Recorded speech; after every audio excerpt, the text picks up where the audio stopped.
రైతుకి అండగా ఉండాలి, అన్నం పెట్టే రైతు కన్నీళ్లు పెట్టకూడదు, వారికి అండగా ఉండాలన్న ఉద్దేశంతో స్టార్ట్ చేసింది.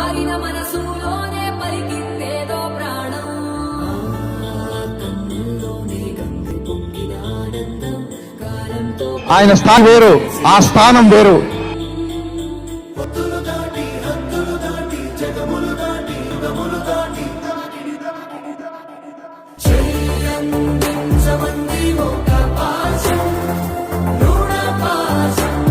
ఇంతమంది కౌలు రైతులు చనిపోతే మీకు తెలియదా? మీ గ్రామ సచివాలయాలు ఎందుకు? మీకు